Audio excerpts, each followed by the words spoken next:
नमस्कार मित्रांनो. तर लाखात एक आमचा दादा या मालिकेमध्ये आपल्याला पाहायला मिळते की सूर्या आणि तुळजा बाहेर वाट बघत बसलेले असतात.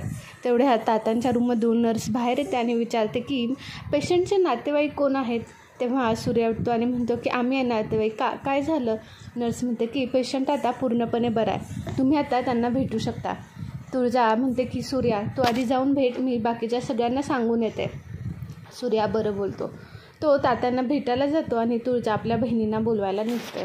सूर्या आतमध्ये गेल्यानंतर तात्या बरं आहे का तुम्ही असं विचारतो. तात्या म्हणतो की मला तुझ्याकडं बघायची सुद्धा लाज वाटते बाळा. मी हे काय करून बसलो. मी एका गोष्टीवर सुद्धा ताबा ठेवू शकत नाही. मी लय मोठी चूक केली.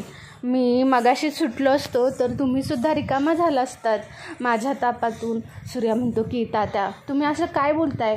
तुम्ही माझी जबाबदारी आहे. जर तुम्हीच असं बोलला तर आम्ही कुणाकडे बघायचं. तात्या तुम्ही आम्हाला असं नाही सोडू शकत आणि तुम्ही दारू आत्ता नाही सुटली, पुढच्या बारीनं सुटल. तुम्ही एवढा काय विचार करताय.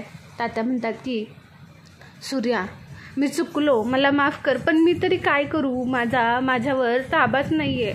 तेव्हा सूर्या त्यांना समजून सांगतो. तेवढ्या तुळजा सगळ्या बहिणींना घेऊन तिथे येते. सगळ्या बहिणी तात्यांना बघून खूप खुश होतात. तात्यांना कसं आहे हे विचारत असतात. तेव्हा तात्या म्हणतात की मी ठीक आहे, पण सगळ्या बहिणी त्यांना आता काळजी घ्या असं सांगत असतात. तेवढ्यात सूर्या म्हणतो की बरं आता तुमचं भेटून झालं असेल तर तुम्ही घरी जावा, इथं आम्ही थांबतो. सगळ्या बहिणी म्हणतात की तुम्ही सगळे घरी जावा, मी थांबतो. सगळ्या बहिणींचे हे ऐकल्यानंतर सूर्या म्हणतो की तुम्ही सगळे घरी जावा, रात्रीच्या जेवणाचं बघा आणि रात्रीचा डबा काजूपुड्याजवळ पाठवून द्या. तुळजा म्हणते की मी थांबते इथं. सगळ्या बहिणी लगेच तुळजाची खेचायला लागतात आणि म्हणतात की जिथे दादा तिथे वहिनी. आता कसं दादाला आणि वहिनीला एकमेकांशिवाय कुठं जमतंय. सगळेजण हसत असतात. तेव्हा सूर्या म्हणतो की अगं येड लागले का कुठे ते तरी बघा, दवाखान्यात तुम्ही असलं काय बोलताय. हे ऐकल्यानंतर बहिणी आपला गपचूप खाली मान घालून हसत असतात. सगळ्या बहिणींना सूर्या घरी पाठवतो. तुळजा आणि सूर्या तिथे थांबतात. तुळजा वेळावेळाने तात्यांचा सगळं ब्लड प्रेशर वगैरे नीट आहे का हे बघत असते. तेव्हा सगळं रिपोर्ट चेक करताना सूर्या म्हणतो की तुळजा तू खरंच होतीस म्हणून आम्ही आज इथे आहोत. तेव्हा तुळजा म्हणते की नाही सूर्या, मी एक डॉक्टर आहे आणि मी डॉक्टर असल्याचं कर्तव्य पूर्ण करते. सूर्या म्हणतो की डॉक्टर म्हणजे देव आहेत, डॉक्टरांमुळेच सगळं वाचतंय. तेव्हा तुळजा म्हणते की नाही सूर्या, काही गोष्टी डॉक्टरांच्या हातात सुद्धा नसतात, त्या देवाच्याच हातात असतात. आपण फक्त प्रयत्न करू शकतो. सूर्या म्हणतो की हो. तेव्हा तुळजा सूर्या आपले थांबलेले असतात. सूर्या बाहेर जाऊन बसतो. तेव्हा त्याला सिद्धार्थची गाडी दिसते. सिद्धार्थची गाडी दिसल्यानंतर त्याला आठवतं की तीच गाडी आणि हा तोच नंबर होता. म्हणजे सूर्या स्वतःच्याच मनाशी बोलतो की गाडी इथे आहे म्हटल्यावर सिद्धार्थसुद्धा इथेच कुठेतरी असायला हवा. तो इकडे तिकडे बघतो तर त्याच्यासमोरून सिद्धार्थ जाताना दिसतो.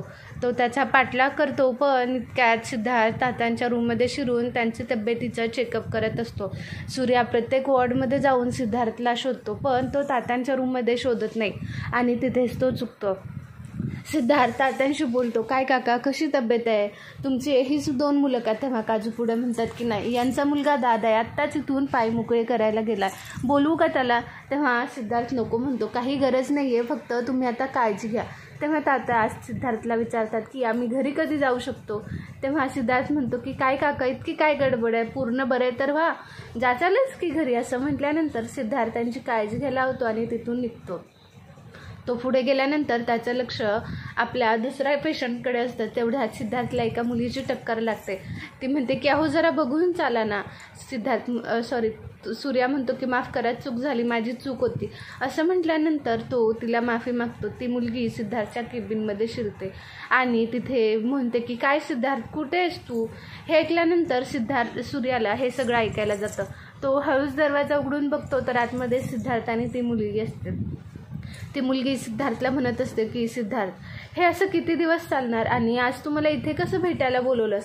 प्रत्येक वेळेस तर तू मला एकांताच्या ठिकाणी बोलवतोस, आता तुला एकांतात भेटायचं नव्हतं का. सिद्धार्थ म्हणतो की नाही अगं असं काही नाही, तुझी इच्छा असेल तर आपण भेटूसुद्धा. तेव्हा ती मुलगी म्हणते की असं खूप दिवस चालणार नाही, आपल्याला लवकरात लवकर लग्न करावे लागेल. तुला कसं कळत नाही की मी 1 महिन्याची प्रेग्नेंट आहे. जर माझ्या घरी कळालं तर मला घरातून बाहेर पडणंसुद्धा खूप मुश्किल होऊन जाईल. सिद्धार्थ म्हणतो की अगं म्हणून तर तुला मी इथे त्यासाठी तर बोलवलं आहे. ती मुलगी म्हणते की म्हणजे काय? सिद्धार्थ म्हणतो की अगं ॲबॉर्शन करूया, इथे माझ्या सगळ्या ओळखीचे आहेत, आपल्याला फार त्राससुद्धा नाही होणार. ती मुलगी म्हणते की नाही सिद्धार्थ, मी हे मूल स्वतःच्याच मुलाला मारू नाही शकत आणि तू हे कसं बोलू शकतो? तुझं माझ्यावर प्रेम आहे ना, मग तुला लग्न करायचं नाही आहे, तू मला फसवतोयस का? सिद्धार्थ म्हणतो की मी ज्या मुलीवर प्रेम केलं होतं ती पोरगी तू नाही आहेस, तू खूप वेगळी आहेस. मी ज्या मुलीवर प्रेम केलं ती खूप प्रॅक्टिकल मुलगी होती. ती म्हणते की मी सुद्धा खूप प्रॅक्टिकल आहे, पण आता मी तुझ्या प्रेमात आहे आणि ही आपल्या प्रेमाची निशाणी मी अशी नाही मारू शकत. सिद्धार्थ तिला इमोशनल ब्लॅकमेल करायला लागतो. तो म्हणतो की अगं आपल्या दोघींची सुद्धा अजून करिअर व्हायचेत, माझं अजून काहीच सेट नाही आहे, इतक्यात मी मुलाची जबाबदारी कशी घेणार? आणि जबाबदारी घेतली तर मी बाप म्हणून पूर्ण पडेल का? तू सुद्धा समजून घेणार. ती मुलगी नाही म्हणते, काही झालं तरी आपल्याला लग्न करावंच लागेल. सिद्धार्थ म्हणतो की हा इतका घाणेरडा माणूस आहे. सूर्या म्हणतो की या सिद्धार्थचा आता तुझ्यासमोर खरा चेहरा आणावाच लागेल. जर याआधी मला माहीत असतं तर याला इथे जित्ता गाडला असता, पण नाही, तुझ्यासमोर याचं सत्य आणायलाच पाहिजे. म्हणून सूर्या तुळजाला शोधायला जातो, पण तुळजा त्याला भेटत नाही. तो म्हणतो की आता तुळजाला शोधत बसलो तर ती मुलगी आणि तो दोघंसुद्धा इथून निघून जातील आणि परत सिद्धार्थला शोधणं माझ्यासाठी खूप कठीण होऊन जाईल. म्हणून तो परत सिद्धार्थच्या केबिन बाहेर उभा राहतो. तेव्हा सिद्धार्थ तिला ब्लॅकमेल करायला लागतो की अगं आपण लग्न केलं तर आपल्याला पैशांची व्यवस्था करावी लागेल, त्यासाठी मला थोडा वेळ दे, आपण बाहेर देशात जाऊया, कमीत कमी मला 50 लाखांची गरज आहे आणि आत्ता माझ्याजवळ एवढे नाही आहेत. तेव्हा ती मुलगी म्हणते की सिद्धार्थ तू काळजी करू नकोस, मी माझ्या वडिलांकडून 25 लाख घेतलेत, बिझनेससाठी म्हणून सांगितले, पण त्यांची काहीच हरकत नसेल. तेव्हा सिद्धार्थला जे हवं असतं पैसे उकळायचं ते झालेलं असतं. तो म्हणतं की बरं ठीक आहे, आपण लवकरच इथे भवानी आईच्या मंदिरात लग्न करू, येत्या रविवारी तुझं आणि माझं लग्न होईल, तू तुझे पैसे माझ्याजवळ देऊन ठेव, बाकीचं पुढचं विजा वगैरे मी बघतो. हे ऐकल्यानंतर ती मुलगी खूप खुश होते. ती मुलगी हो म्हणते. सिद्धार्थ आपल्या नेहमीप्रमाणे तिला फसवूनसुद्धा दुसरीकडे निघणार असतो. इतक्यात सूर्या म्हणतो की याचा लवकरात लवकर खरा चेहरा आणला पाहिजे. इथं तुळजा पूर्ण डोळे लावून सिद्धार्थची वाट बघत बसली आणि सिद्धार्थ दुसऱ्या पोरींच्या फसवण्याच्या नादात आहे. याचा आता फार दिवस टिकाव लागणार नाही, याचं सगळं सत्य मी सूर्यासमोर आणणारच, असं म्हणून सूर्या आपल्या स्वतःशीच निर्धार करत असतो. इथेच लाखात एक आमचा दादाचा भाग संपतो. तुम्हाला आपल्या चॅनलवरचे अपडेट्स आवडत असतील तर आपल्या चॅनलला लाईक करायला, शेअर करायला आणि सबस्क्राईब करायला विसरू नका. थँक्यू.